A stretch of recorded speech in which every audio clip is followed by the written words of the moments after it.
Michelle Bolsonaro, ela veio ao Rio Grande do Norte para mentir. Ela parece que o objetivo dela foi mentir em diversos sentidos. É começar por essa questão do tarifaço Donald Trump, dizendo que a culpa é do presidente Lula e não do agressor estrangeiro que nos tarifou. Ah, mas o presidente Lula, a gente inclusive teve essa discussão em diversos momentos, o presidente Lula poderia ter feito os gostos de Trump, poderia ter ligado para Trump, poderia ter ido até ele. A Índia, que é um país estratégico lá na Ásia, atendeu aos pedidos de Trump e foi taxado em 50% igual ao Brasil. E o presidente Lula, portanto, a meu ver, agiu de modo correto. Tanto é que hoje, a despeito da gente ainda ter setores que estão sentindo criticamente esse tarifaço, mas o povo, de um modo geral, a gigantesca maioria das pessoas não está sentindo. Inclusive, o preço da carne diminuiu, do café diminuiu, da comida diminuiu. Lá nos Estados Unidos está aumentando. Então, a questão é muito mais complexa e a primeira-dama, ela tenta reduzir, a meu ver, de modo mentiroso essa questão. Teve outras mentiras, por exemplo, né, que eu posso, inclusive, citar as três principais, é que a fome voltou, quando, na verdade, segundo a Organização das Nações Unidas, o Brasil saiu do mapa da fome, que havia voltado ao mapa da fome no governo Bolsonaro. Ela quis dizer também que o governo retardou a vinda das águas do São Francisco, inclusive vai ser amanhã a inauguração oficial da chegada das águas do Rio São Francisco a Jardim de Piranhas, né, chegou semana passada, que em 2022, nunca é demais lembrar, Rogério Marinho, junto com Bolsonaro, inaugurou uma mangueira, disse que as águas tinham chegado, chegou esse ano, chegou agora, em 2025, e uma outra mentira também, que foi que o governo Lula queria acabar com o BPC. Em relação a questões de fiscalização, que pessoas perderam o BPC porque não fazia juiz ao benefício. A única vez que o BPC foi realmente ameaçado foi durante o governo Bolsonaro, quando Rogério Marinho era o secretário especial da Previdência, que queria reduzir o benefício, hoje de um salário mínimo, para R$400. E graças a Deus e à pressão popular, Rogério Marinho não conseguiu acabar com o BPC. Então, eu acho que a primeira-dama, ela tenta radicalizar o discurso, e muitas vezes, inclusive, destilando ódio, como quando chamou Lula de cachaceiro e etc. É impressionante, mas na cabeça do bolsonarista só passa o pior cenário. Eu não sei se você já reparou, mas tudo que eles pensam de pior nunca acontece. Por falar em indústria americana, empresa americana, você lembra quando a Ford foi embora lá no governo Bolsonaro? O que o Bolsonaro falou? Não tem como fazer nada. Infelizmente a Ford foi embora. Tchau. Aí veio o Lula, que é ruim, né? Eu não gosto do Lula, não. Sou Lula, não sou petista, não. Aliás, eu sou de direita. Veio o Lula, com toda a ignorância que vocês acham que ele tem, analfabetismo, cachaceiro, foi lá e meteu a BYD no lugar da Ford. A Ford empregava 5 mil, a BYD hoje emprega 20 mil. A empresa que mais vende carro no mundo hoje está situada fabricando carro no Brasil, cara. É, como esse Lula é burro, né? Inteligente é só o Bolsonaro, né? O Bolsonaro sabe negociar. Ah, caçar, você lembra quando vocês falaram que a iFood vai embora, o Uber vai embora do Brasil, pelo amor de Deus. O Lula tá querendo regulamentar tudo. O que o Lula fez? Entrou lá e regulamentou, resolveu o problema que faltava. E as empresas estão aí mais fortes que nunca. Vocês só pensam o pior. Sabe o que é isso? É falta de fé em Deus. Vocês são crente nada. É o diabo rege a vida de vocês. Vai me desculpar, mas essa é a verdade. Em São Paulo não haverá espaço para impunidade. Estamos afastando hoje mais 6 auditores fiscais da Receita Estadual, dando pronta resposta às apurações realizadas pelo Ministério Público. Jovem, nessa altura do campeonato você já deve estar sabendo da investigação que está aí pegando um esquema de corrupção bizarro, bilionário com B de bananada dentro do governo do estado de São Paulo, comandado pelo Tarcísio. As investigações são do Ministério Público e envolvem liberação de crédito para grandes empresas, ou seja, desconto de imposto. A Secretaria da Fazenda e Planejamento já instaurou 7 procedimentos administrativos disciplinares, incluindo o do auditor responsável pelos desvios. O que o Tarcísio está falando é que, diante das investigações, daquilo que já foi revelado pelo Ministério Público, o governo do estado de São Paulo já está fazendo seu papel, demitindo, exonerando, investigando e tal, tá? No final, eu vou deixar uma questão aqui para você. A abertura de uma auditoria minuciosa para quantificar com precisão o dano, a fim de cobrar na justiça e garantir que cada centavo retorne aos cofres públicos. Há, portanto, uma investigação do governo do estado de São Paulo via secretaria, através de uma auditoria minuciosa, tá? Eles precisam identificar de fato quanto foi roubado, porque eles ainda não sabem, e a partir de então, recuperar esse dinheiro para os cofres públicos, tá?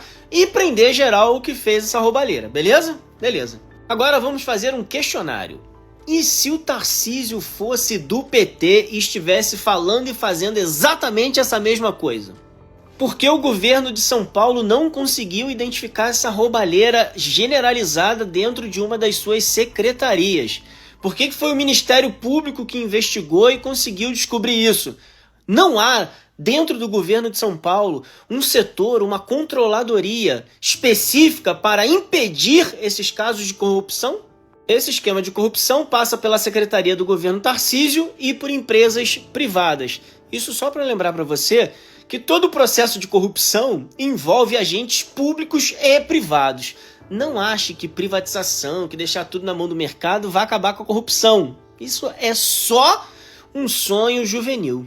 Na semana passada, enquanto o Brasil se divertia com os áudios das conversas de Silas Malafaia com Jair Bolsonaro, na Argentina, a população se chocava com os áudios que revelavam mais um escândalo de corrupção no governo Javier Milei. Nesses áudios, o então diretor da Agência Nacional de Pessoas com Deficiência, Diego Spagnuolo, contava a uma pessoa não identificada que a irmã do presidente, Karina Milei, comandava um esquema de corrupção que desviava 8% de todos os contratos da agência com fornecedores de medicamentos, próteses e outros produtos e serviços. Sim, as empresas que tinham contratos com a Andis pagavam 8% de propina para um esquema comandado por Karina Milei.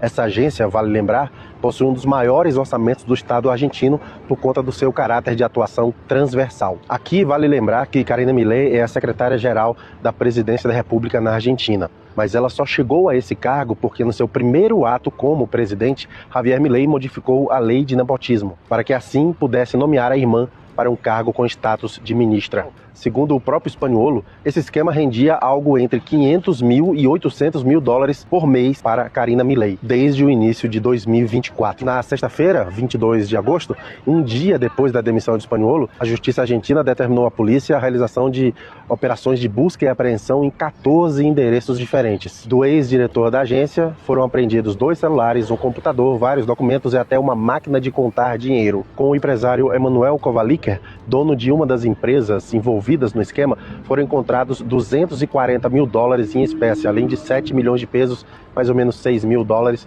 também em espécie. A empresa do Kovaliker servia como uma espécie de intermediária entre os fornecedores e o governo da Argentina na arrecadação da propina. Após as operações de busca e apreensão, uma nova queixa criminal foi apresentada à Justiça Argentina, desta vez tendo Javier Milei como o primeiro nome denunciado. A cada dia surgem novas informações e novos áudios também. Nesta segunda-feira, por exemplo, apareceu um áudio em que o Diego Spagnuolo conta que as ministras Sandra Petovello, de Capital Humano, e Diana Mondino, que foi ministra de Relações Exteriores, sabiam do esquema e, inclusive, no caso da Sandra Petovello, ela encaminhou, ela informou, relatou ao Javier Milei a existência desse esquema de corrupção. Isso tudo no áudio do Spagnuolo. Também divulgaram mensagens do Spagnuolo com interlocutores, por exemplo, ele dizendo que avisou ao Javier Milei: se não me protegerem, eu tenho todos os WhatsApps da Karina, se referindo às conversas com a irmã do presidente. Nas eleições eu sempre votei na direita. Pessoal que sempre chamou o Três Irmãos de podcast extrema-direita, que a gente bolsonarista, blá blá blá blá blá, e todo aquele negócio. Mas, cara, de um tempo pra cá, eu comecei a ficar com vergonha de algumas coisas. E assim, eu fiquei também como se fosse um hiperfoco em comunista. Porque, não, isso, cara, é verdade. Isso é verdade. É verdade. Porque a diferença intelectual é absurda. Absurda. A gente teve um episódio essa semana com Kim Paim. E o Kim Paim falou assim, pelo amor de Deus, não promova mais debate no seu canal, porque tá sendo humilhante pra galera, né?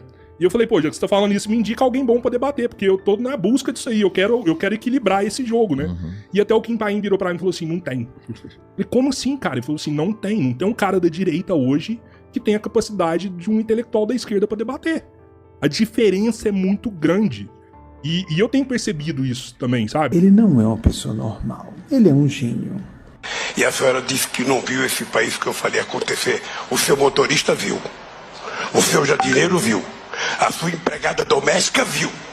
Você pode perguntar para a sua empregada doméstica que ela viu que esse país melhorou. Ela viu que ela podia almoçar e jantar todo santo dia. Que ela podia tomar café. Ela viu que o filho dela poderia entrar numa universidade. Acho que incomoda mais quando a gente não quer. Porque não quer aceitar o sujeito.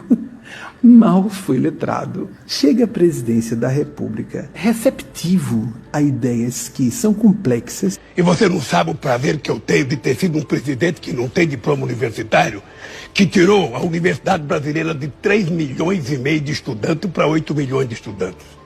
Você não sabe o orgulho que eu tenho de saber que menina da periferia, negra, filha de empregada doméstica, de faxineiro, tem filho fazendo engenharia, medicina, diplomacia.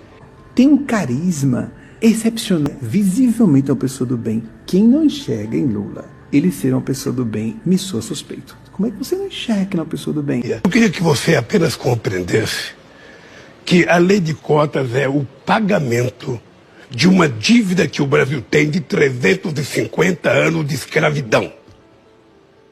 A lei de cotas, ela permite que a gente recupere a possibilidade, sabe, de enfrentar o racismo, de enfrentar o preconceito, de enfrentar a marginalização, de dar ao povo periférico a oportunidade de estudar, de ter direito nesse país.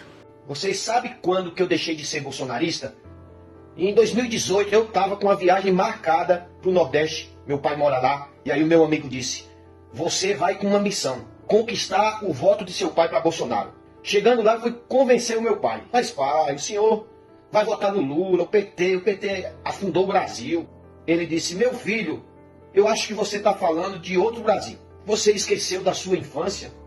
Você se lembra quando você morava em uma casa, chão de barro, sem energia elétrica? Você lembra quando você era um adolescente que você sonhava em fazer uma universidade? E eu dizia para você, meu filho, tira isso da cabeça, é impossível, pobre não tem dinheiro. Você lembra de quando a gente estava lutando por essa terra? Chegou um homem vendendo pão e você chorou querendo pão e eu não tinha dinheiro para comprar. E eu baixei a cabeça e digo, lembro. E ele continuou. Naquele dia eu não chorei na frente das pessoas, mas quando eu cheguei em casa eu chorei muito, meu filho.